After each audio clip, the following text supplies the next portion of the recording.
starting today on the monorail platform at MGM, also parked here because I know I'm going to end here. I am on my way to Bally's, going to play Bally's and wind up here. I think Bally's is a little better during the day. MGM is better in the evening, so that's the plan.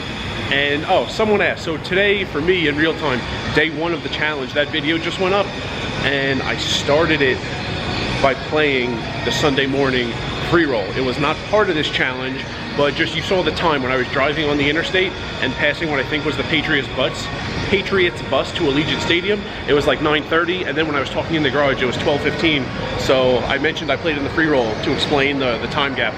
And someone asked how I cashed in that. So it's not really part of this challenge, but because that guy asked, there are three options. There is failing to cash, there is cashing for the small amount, there is cashing for the bigger amount. Those three options only. So I cashed for the bigger amount, but that will not be in the results in the video that ends this series of videos for this challenge. And while I have you, these three trooper videos were great. The first one, the one on the screen right now, it's a lotto story. He like won something, a raffle in South Carolina, and was flown to Vegas and was eligible to win the South Carolina lottery or something. I would recommend watching that entire video. The second video, the one on the screen right now, is the only time he played poker with Tony Big Charles. Tony Big Charles, TBC, huge name in poker, huge blog with a B, not vlog with a V, and some really odd Twitter posts. A lot of people follow him. Him and Trooper played a Golden Nugget in this video. And one of my favorite videos of all time, his South Carolina friends were in town and they started a PLO game at Bally's, and it was just a massive game with some hilarious hands. One of them, like a 1K pot, was won by a pair of eights in PLO. A single pair of eights won a huge pot in PLO in the middle of it, but the rest of the video is awesome also. I recommend watching all three of those videos. So I see this sign all the time because I'm in Bally's a lot. It's the steakhouse here.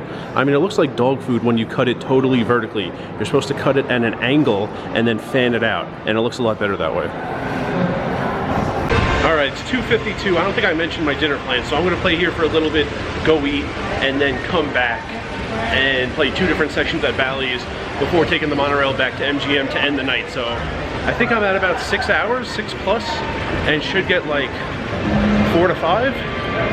So that would leave about 5 for tomorrow to qualify, and we'll see what happens.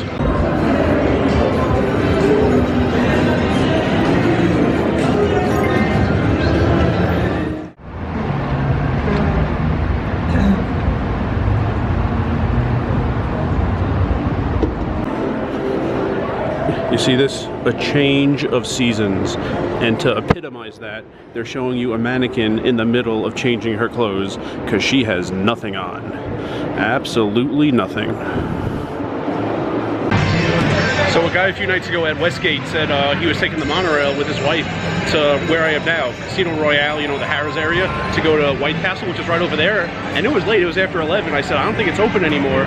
It used to be 24/7 before Corona, then it wasn't for years after Corona, and I just walked by for the first time in a while. It is 24/7 again, just saw the sign, and it is packed in here. I've never seen it close to this packed. I guess word is out that it's 24/7 again. Everyone's happy, everyone's having White Castle. Check this out.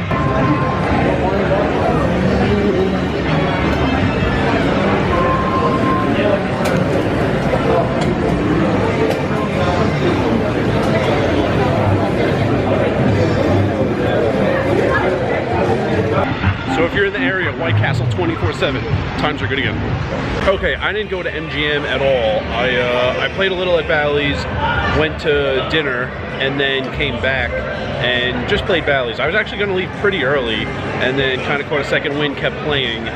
My car is at MGM, I got to get back there. Just realized how late it is. It's a little after 2 o'clock. Monorail stops at 3. I'm going to go to Harrah's, get voucher drinks in the food court at Harrah's, and then take the monorail from the Harrah's stop to MGM where my car is, drive back to the Airbnb. But here's the thing, in here, so there is, I've mentioned V for Vendetta, one of the employees in here in the Bally's room, that's what we call him. There's another employee whose actual name starts with V, and there's another guy as a joke today I called Mr. Versatility, so that's 3 people who have V as a name, and I thought of merchandise ideas, marketing ideas for the Bally's Poker Room, the 3 Vs. Then I told a guy whose name doesn't start with V and doesn't have a nickname. He wasn't thrilled about it, but he said we could use his actual name and then the 3 Vs, kind of like, what did he equate it to?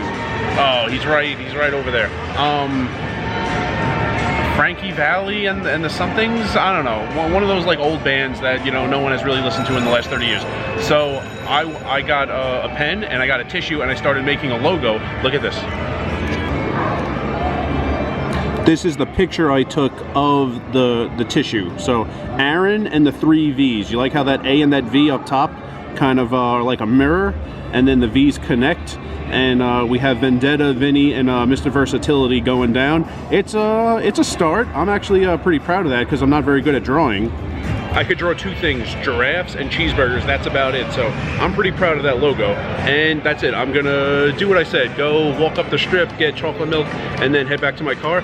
I just checked at the kiosk. I still need 2 hours and 40 minutes here tomorrow to qualify for the Sunday free roll. So I'll do that, and then the rest of the day will be at MGM. And good start. I did want some MGM hours. I don't know if it's gonna matter. Really have no idea what's going on with MGM. I still plan on playing at least 25 hours there, so I think I'll be good. And that's it. Today, Friday, is day 6. Day 6 of 12. Halfway through the challenge. Halfway. So half the challenge is done, and I'll see everyone tomorrow. And remember, rice is a spoon food.